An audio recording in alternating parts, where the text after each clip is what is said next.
ৰাজ্যৰ বিভিন্ন প্ৰান্তৰ লগতে গহপুৰৰ বিভিন্ন প্ৰান্তত জাপানীজ এনকেফালাইটিছ ৰোগত কেইবাগৰাকীও শিশু আক্ৰান্ত হৈছে।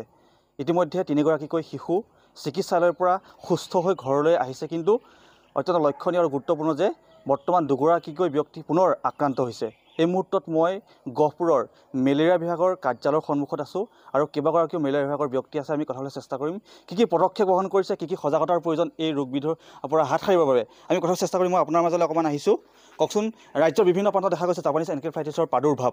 গহপুৰতো ব্যতিক্ৰম নহয়। 3গৰাকীকৈ ৰোগী আক্ৰান্ত হৈছিল, তেওঁলোক বৰ্তমান সুস্থ, কিন্তু পুনৰ 2গৰাকীকৈ ৰোগী আক্ৰান্ত হৈছে বুলি জানিব পৰা গৈছে। কি ব্যৱস্থা গ্ৰহণ কৰিছে? নহয়, আমাৰ দুগৰাকী আক্ৰান্ত হৈছে, তেওঁলোক হায়াৰ ট্ৰিটমেণ্টৰ কাৰণে তেওঁলোক গৈছে। আমিয়ে তেওঁলোকক যোৱাৰ ব্যৱস্থা কৰি দিছোঁ।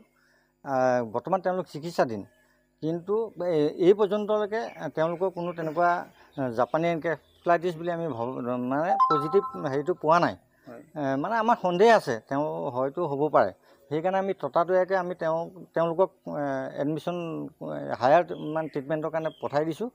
আৰু আমাৰ গহপুৰ যিহেতু এটা ভৌগোলিক পৰিৱেশটো বহুত সেমেকা, কাৰণ বানপীড়িত অঞ্চল, গতিকে এই অঞ্চলসমূহত আমি আমাৰ যিখিনি আমি সজাগতামূলক সভা পাতিব লাগে পাতি আছোঁ। সেইখিনি লগতে আমি আমাৰ যিখিনি কৰণীয় কাম থাকে, আমি ধৰক এতিয়া আমাৰ গহপুৰ প্ৰশাসনে আমাক কিছু সহায় কৰিছে। আমাক যে আমাৰ যিখিনি আমি কাম কৰি আছোঁ, ফগিং কৰিবলৈ হওক বা এনেকুৱা কিছুমান আমাৰ অসুবিধাবিলাক থাকে, সেই অসুবিধাবিলাক তেওঁলোকে দিছে।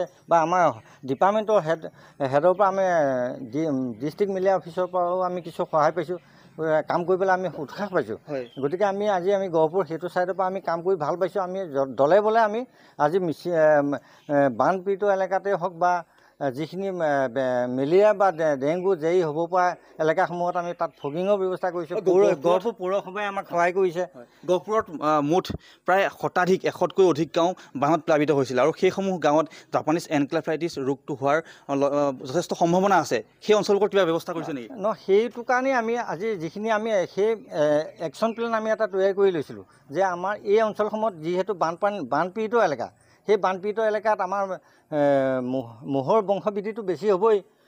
গতিকে আমি সেই অঞ্চলসমূহ চিনাক্ত কৰি তাত আমি ফগিঙৰ ব্যৱস্থা কৰিছিলোঁ, সজাগতামূলক সভা পাতিছোঁ, তাত আঁঠুৱা শুদ্ধিকৰণ কৰিছোঁ।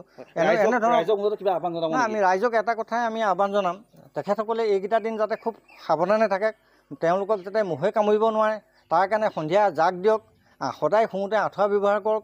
এইখিনি কাম যদি কৰি থাকে, কমচে কম আমাৰ এই যি বেমাৰকেইটাৰ পৰা আমি বাচি থাকিব পাৰিম। আৰু মই আপোনাৰ মাজলৈ অকণমান আহিছোঁ। কওকচোন, ৰাইজক কিবা আহ্বান জনাব নেকি? কাৰণ ৰাইজক সজাগতাৰ যথেষ্ট প্ৰয়োজন আছে এই সময়ত। হয়, মই আপোনাক এই মাধ্যমৰ যোগেদি আপোনালোকৰ মাধ্যমক আমি ধন্যবাদ জনাইছোঁ। জয়তে আপোনালোকে সজাগতাৰ কাৰণে যিখিনি প্ৰচেষ্টা কৰিছে। এই এটা মাৰাত্মক বেমাৰ, ই প্ৰধানতঃ মহৰ পৰা হয়। কিউলেক্স জাতীয় মহে কামুৰিলে এই বেমাৰটো আহে। আৰু প্ৰজাতি আপোনাৰ গাহৰি, বগলী চৰাই, কণামুচৰি এনেকুৱা থকা জেগাবিলাকত মহৰ যিটো প্ৰাদুৰ্ভাৱ হয়, তাৰ পৰা আমি হাত সাৰি থাকিব লাগিব। আৰু সেই সময়তে সেই মহৰ গাত থকা বীজাণুটোৱে যেতিয়া আমাৰ মানুহক আক্ৰমণ কৰে, তেতিয়া এই বেমাৰটো হয়। আৰু ই এটা ভয়াৱহ বেমাৰ। ইয়াক সাধাৰণতে জ্বৰ, মূৰৰ বিষ আৰু বমি এইকেইটা হ'লে আমি যিকোনো প্ৰকাৰে আমি নিকটৱৰ্তী স্বাস্থ্যালয়ত চিকিৎসালয়ত আমি যোগাযোগ কৰিব লাগে, ডাক্তৰৰ পৰামৰ্শ ল'ব লাগে, উপযুক্ত চিকিৎসা কৰিব লাগে। আৰু ইয়াৰ চিকিৎসা অতি জটিল। গতিকে আপোনালোকৰ মাধ্যমেদি আমি ৰাইজক সজাগতাৰ কাৰণে যাতে মহৰ কামোৰৰ পৰা হাত সাৰি থাকে, এই বেমাৰৰ পৰা যাতে হাত সাৰি থাকিব পাৰে, তাৰ কাৰণে আপুনি আহ্বান জনাবলৈ আমি অনুৰোধ জনালোঁ। গুৰুত্বপূৰ্ণ। আপোনাৰ ওচৰত কিবা ক'ব বিচাৰিছে? হয়, মই ৰাইজলৈ এটা মেছেজ দিব বিচাৰিছোঁ, যাতে আমাৰ কোনোবা শিশু বা কোনোবা লোকৰ যদি জ্বৰ হয়, তেওঁলোক তাৎক্ষণিকভাৱে ঘৰতে চিকিৎসা নকৰি তেওঁলোক হস্পিটেললৈ যাতে আহে বা আশা কৰ্মীক খবৰ দিয়ে। এনেকৈ এই ধৰণে যদি তেওঁলোকে ততাতৈয়াকৈ হস্পিটেলত আহে, নিশ্চয় তেওঁলোকৰ সুস্থ হৈ উঠিব। অত্যন্ত গুৰুত্বপূৰ্ণ। আৰু ৰাজ্যৰ বিভিন্ন প্ৰান্তৰ লগতে এতিয়া গহপুৰতো কেইবাগৰাকীও ব্যক্তি জাপানীজ এনকেফালাইটিছ ৰোগত আক্ৰান্ত হৈছে। আৰু ইতিমধ্যে মেলেৰিয়া বিভাগৰ তৰফৰ পৰা আমাক জানিব দিছে যে সজাগতাৰ যথেষ্ট প্ৰয়োজন। সজাগ হৈ থাকিব লাগিব। দিনত শুওঁতে বা ৰাতি শুওঁতে আঁঠুৱা ব্যৱহাৰ কৰিব লাগিব, আৰু সজাগতাৰ যথেষ্ট প্ৰয়োজন।